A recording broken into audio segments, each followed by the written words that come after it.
Hey folks, welcome back to the farm. Never-ending string of projects here on the farm. We made a boo-boo the other day that we got to fix, and we've got some other stuff to do too. So thanks for hanging out with us, and let's get this thing started.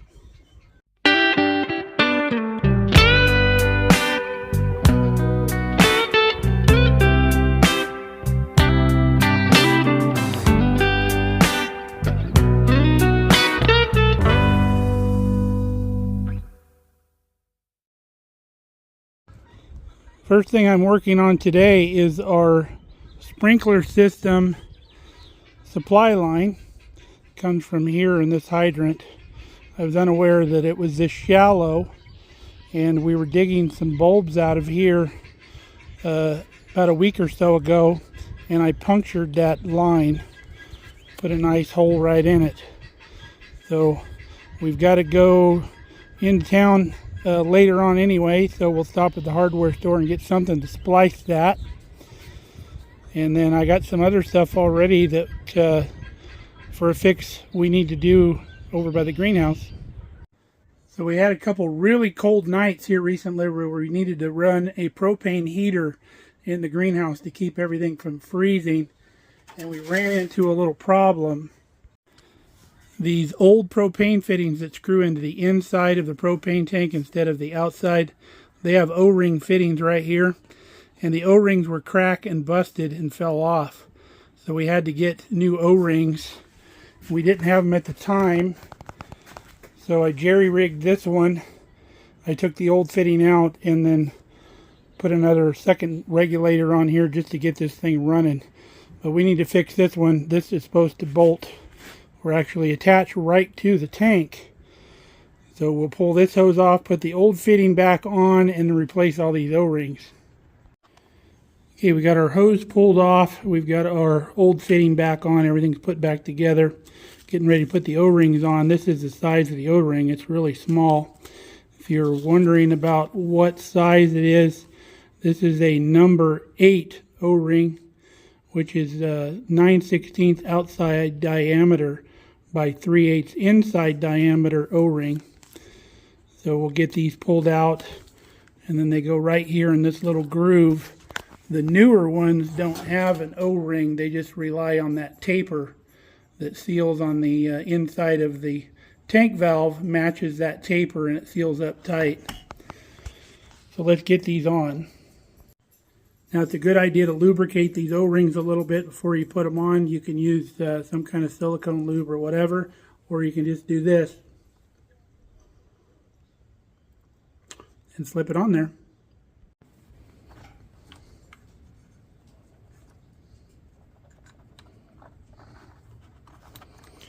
Just like that. That's all it takes. All right, we got one extra. I've got a drawer for snap rings and a drawer for D-rings, but I got no drawer for O-rings, so we had to make one. So right there will be our O-rings. All right, let's take this one back in the greenhouse. Then we got to put this one just away on the shelf because it's too big for the greenhouse. Works pretty good in the shop though if you let it run long enough. There we go. Now it's back mounted like it's supposed to be. Now this hose I have plans for. This is a high pressure propane regulator, goes up to 30 psi, which is a lot higher than what things normally run at, like barbecues and heaters and stuff like that. We used to use these when we were making pot burners to boil big pots. So let's go get what we need to address this. Now we're trying something new this year on the asparagus bed. We're going to burn the top of the weeds here, burn all those off and kill them before the asparagus comes up. And the torch that we're using has got a real small regulator on it, and it just barely runs. So we're going to try to remedy that problem and put that higher flow regulator on it. So bringing this hose in, taking a look at it, this hose is already unregulated. Normally this weed burner is for a camping bottle like this, but we had an adapter hose where we can go straight to the tank. However, right in the end here of the weed burner, it had a little nipple in here that's required to open the valve in this fitting right here. And you can't see the hole in there because it's so tiny. You might be able to see it. I can just barely see it. So that's why we're not getting high flow. So what I did is I took it over on the drill press and I opened bigger holes to where more gas can flow into here. And that should do it. I couldn't drill the end of it because we still need this nipple to go in there and open that valve. So let's give this a try, see if we get a better flame. Now that's a flame. That's going to work great. Much better. Sometimes guys just need to Tim Taylor some stuff because you need more power. Alright, we got to head into town now. I can get the piece that I need to fix that sprinkler line and then do my other thing that I'm headed into town for with the high school, and then we'll be back getting back on it.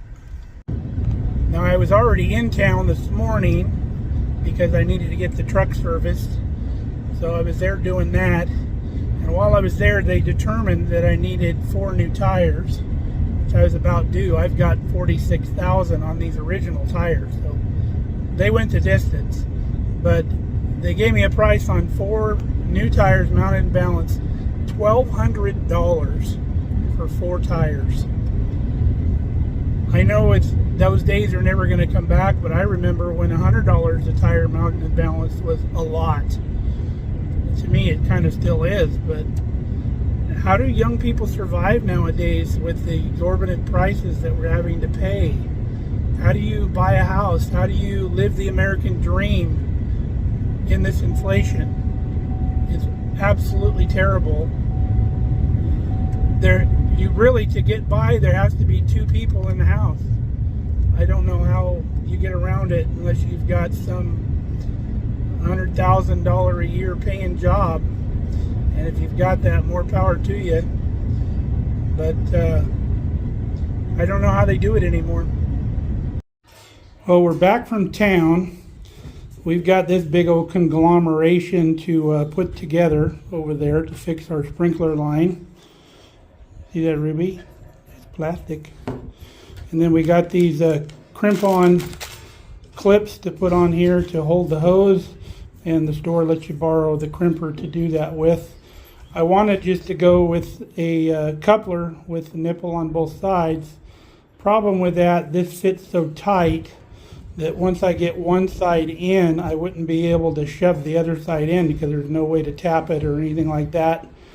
And it would be too hard to try to push that on. I guess you could heat the pipe up, but we're just going to go with this route. We're going to tighten these fittings. We'll take the union apart. We'll put couplers on either end of the hose, and then we'll shove these together. We can tap them in with a rubber mallet if need be. And then we'll screw our union together, and then we'll put our clamps on, and we'll be good to go. Okay, we got her all put together, tested it, no leaks. So we just got to bury it, put our sod back on top, tamper down, we're good to go. We can get our sprinklers going. Now that we got all that buried and the sod's in there and the water's on, we're going to test all of our sprinkler zones, make sure everything's still running good. Looks like all these are doing good. No adjustments necessary. All of zone 2 is looking good. Zone 3 looks good. Everything's running. Zone 4 looks good. Zone 5 is squared away as well. So all checks out good. That's awesome. So now that everything checked out, I started the program. I'm going to let it run all the way through all the zones for an hour each. That'll water in the fertilizer and stuff we put on the lawn yesterday. And the last couple of rains we had were only 0.30 of an inch, so the lawn could use some moisture. So we'll let that run for a bit. While the sprinklers run, I'm going to go out and finish burning the asparagus patch weeds. See, our fan's working good still, keeping our greenhouse from getting too hot. Let's take a look at our plants in here real quick. We'll give you an update.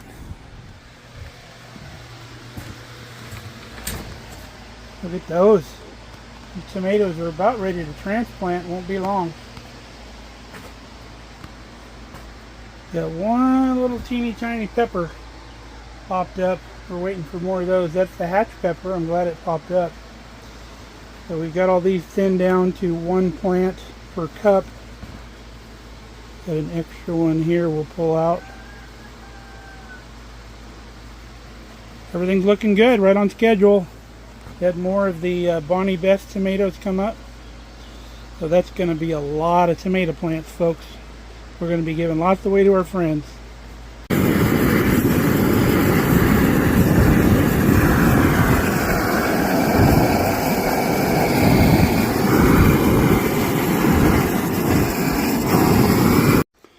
Alright, our more power burner made short work of that row. So we're hoping that will work. Kelly read somewhere where you don't want to mulch asparagus, but I find that hard to believe, but I'll take her word for it. Asparagus should be kind of like rhubarb. It just keeps growing until it finds the daylight. I was watching the row real close as I was going along, making sure no shoots were coming up. Look out, Ruby. There's one right there next to Ruby. Little tiny one about this tall. Made sure not to burn it. So we'll be eating asparagus before you know it. We're eventually going to continue this row all the way down this way. We're going to kind of straighten it up a little bit because we didn't know this asparagus was here when we put the garden fence back in. Excuse me. So we're kind of crooked with the fence, but that's okay. We've got apple blossoms pushing. The bees are going to love that because this tree is huge. It's going to be full of blossoms.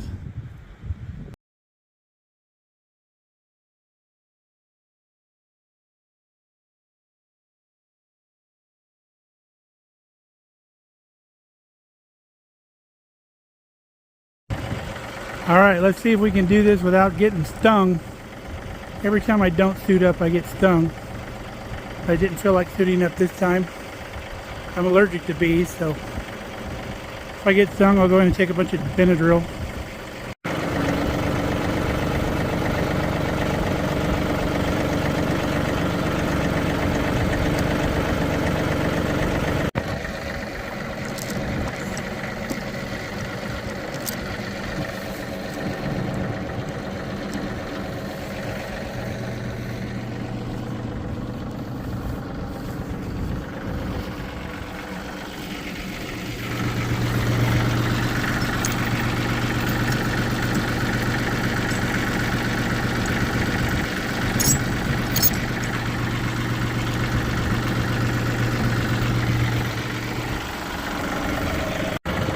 Now we just got to raise this up without knocking a hive over. To go up easy.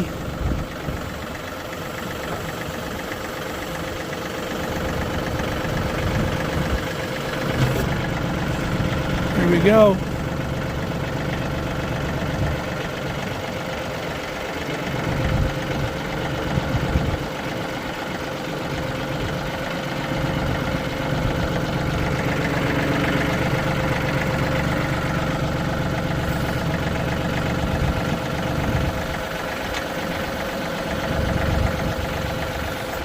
Tipping it way up so I can look underneath, make sure they didn't build any comb inside that box. All clear. Got this hive here shifted on the bottom board just a little bit. I'm going to nudge that over. Appears we don't have a lot of activity here on this hive, so the other one looks fine. But we need to do a welfare check in this hive real quick. Still full of bees. They're all right. They're just not wanting to come out and play, I guess. All right, I'm glad we can leave the Benadryl put away in the cupboard. Got to run inside and do something real quick in the kitchen. All right, we're back in the kitchen. This salami lunch meat we made, we need to take out the mold, slice it up, and get it vacuum sealed. So we're going to work on that.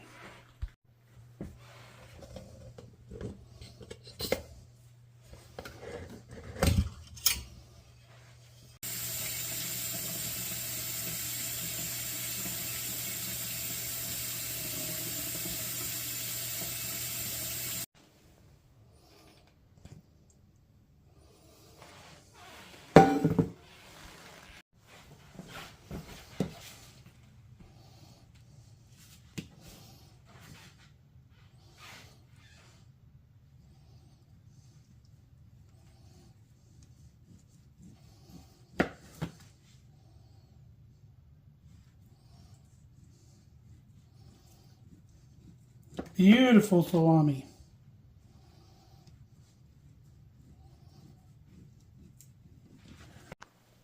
Alrighty, look at all that salami. Nice thing about making it yourself, you can cut it as thick as you want. We got a little leftover piece off the top we're going to eat.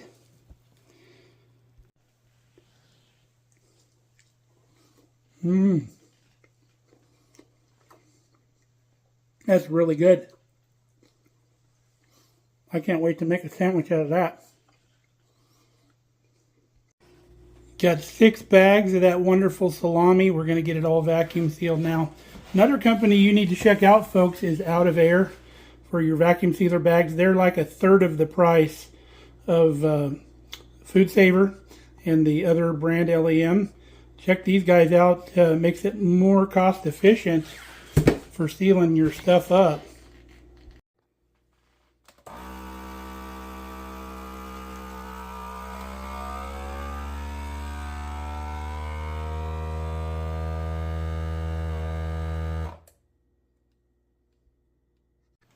All right, look at that.